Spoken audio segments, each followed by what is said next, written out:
Сондықтан айтады, мынау арақ ішкен еркек 40 күнде денесінен шығып кетеді. Ал әйелдің бойынан мәңгілік шықпайды ол.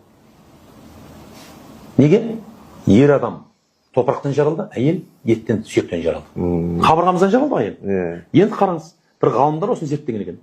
Топырақты алады да бір ыдысқа, салады да бір ыдысқа ет салады да, үстіне арақ құяды да, бетін жауып қояды.